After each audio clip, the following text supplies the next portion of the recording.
Hello my friends. My name is Bot Mathematician, and this is Holomancer.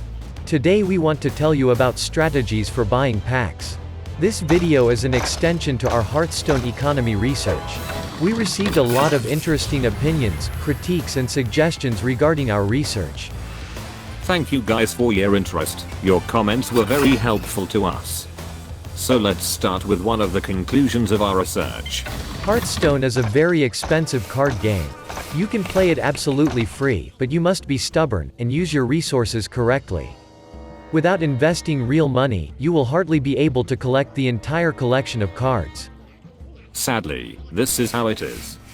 We also need to remember that Hearthstone is a collectible card game, albeit digital. The main goal of all collectible card games is to collect as many cards as possible.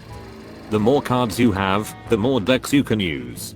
If you have been playing for a long time, you probably have a large collection of cards and your own personal pack strategy. However, if you are a new player, it's very difficult to build a good collection and play without spending money. Now let's determine the optimal number of packs to buy. According to our calculations, you should buy between 90 and 110 packs each new expansion. Of course, more is better, but for free-to-play players, and for players who are not willing to invest a lot of money into the game, this is a really optimal amount. From the 110 packs, on average you will get 6 legendary cards plus 1 as a gift for logging in. 22 epic cards. Almost the entire collection of rare cards and 1000 dust from extra copies. The entire collection of common cards and 1500 dust from extra copies. Plus, about 1700 dust for the golden cards. We tried to determine the main strategies that players use. These are universal tips for players who invest real money, and for free-to-play players. According to my data, at least 40% of players buy a pack as soon as they receive 100 gold. Many players start to accumulate gold a month before the release of a new expansion. I agree, this strategy is fun. If you actively play, you can open a pack every day and get a reward immediately. This is absolutely normal, but the game economy has many limitations. Throughout the year, we always have a release of 3 different expansions. The time between them is always about 4 months. During this time, developers give us the opportunity to effortlessly collect enough free resources to purchase a minimum of 100 packs, and collect a sufficient amount of other resources equivalent to 3,300 dust.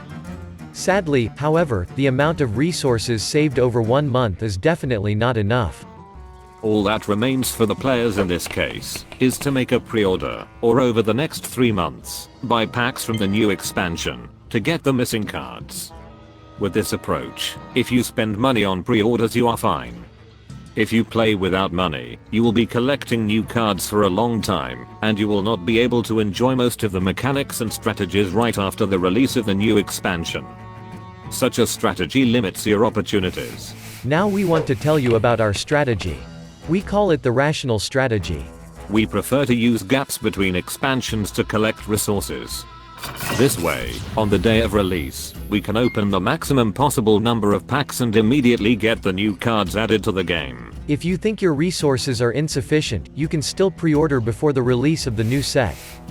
After the release, I continue to open the packs one by one for some time, until I get a legendary card. Sometimes it takes 2 weeks. Then we usually create a video about the most popular cards in the game. After that I analyze my collection, compare it with the results of Meta Report, and create the most necessary cards using dust. This is a very important stage. Do not create all the most popular cards at once. The resources of all plays are usually very limited. First of all, pay attention to the decks for which you have the most components already. I always maintain a large supply of dust, then I start collecting gold for the new expansion. During this period, I continue to gradually craft cards to create new decks. I have been using this strategy since 2015. At that time, I decided not to buy new packs from the grand tournament, and I spent my gold reserves on classic packs, and started collecting gold right away for the next new expansion. To switch to this strategy, you most likely will have to ignore one expansion, and only craft the most necessary cards from dust, or buy a very small amount of packs. This is the main problem of this strategy. Many may not agree with my strategy, because it is too boring and pragmatic, but I'm a bot, and I cannot act impulsively. Let's talk about Arena. Some players choose to invest all of their hard-earned gold in the Arena instead of buying packs from the shop. Arena is easily the most profitable way to gain gold, dust and packs. Entry into the Arena costs 150 gold or $2. To break even in Arena in terms of value, you need to get 3 to 4 wins. This rewards you with one guaranteed pack, an average of 40-65 gold, and a small amount of dust. 12 victories can bring you, besides pack, more than 300 gold. But you should understand that this strategy requires a lot of experience and skill. Let's talk about new players. Newbies usually do not have a strategy, but we can give a few recommendations. First of all, you should go from rank 50 to 25 on the ladder. You will get classic packs, and packs from latest sets. You should always remember that Blizzard guarantees a legendary card in the first 10 packs that you open for a specific expansion. It's worth buying up to 10 of every card pack. Buy packs from the store one at a time, until you get a guaranteed legendary card. You can also purchase the Welcome Bundle and get 10 classic packs and a legendary dragon only for $5, but you must remember that it's not necessary. More than half of the players in Hearthstone never spend money on the game. After that, buy only the classic set to build a strong foundation. You can use several budget decks. You can use cards from other sets to craft these. We recommend buying classic packs for 5 to 8 months. During this period, one new expansion will be released. We recommend ignoring it if you don't want to spend real money. The developers are likely to give you enough new packs to get a guaranteed legendary card. Gradually, resources will accumulate. Have patience. After some time you will be able to disenchant unused cards from your collection and create one strong meta deck to rise higher on the ladder. Wait for the release of the next expansion, and then decide on your future strategy. Buy a new set, buy a few packs from past sets, or start collecting gold for the next expansion. You should always remember about the annual April rotation of sets, where the 3 oldest sets will go into the wild mode. For this reason, you should not buy packs from these expansions. We recommend focusing your attention on the newest and next expansions. In any case, you must work for 12 to 16 months for a decent collection. But you can also use a credit card strategy and get a good collection right now. For this, you should spend only $985. Time to pay! For this amount of money, you will immediately receive 110 packs of each of the 6 expansions and 250 classic packs. We have a few more recommendations for you. Remember, a large collection is important, but your skill and brain play a very important role. Be careful when you craft cards for popular decks with the highest win rate. Very often, the most popular and powerful decks receive a nerf from the developers. In this case, you can disenchant the cards for the full cost, but sometimes the target of the nerf is cheap cards, which are just an auxiliary component.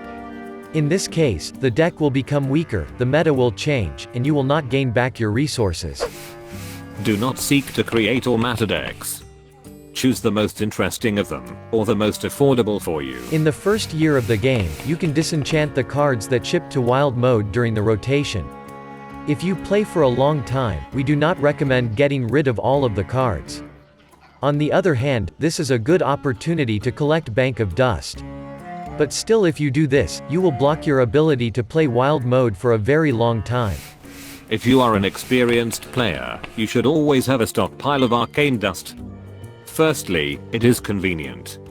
When a new, interesting deck appears, you can immediately create the missing cards. Secondly, it will help you survive any crisis that may occur. At any time you can lose your luck. You may get too few legendary or epic cards, or you can get absolutely useless cards from your packs. Take care of your resources, and make the right investments, then you can have a really good collection. And what do you think? What is your strategy? We created a YouTube poll. Find the button on the screen, please vote. Also share your secrets, tips and strategies in the comments. Alright, that's all for today. Thank you for being with us. And special thanks to Chris for text editing. We will meet in new videos. Good luck.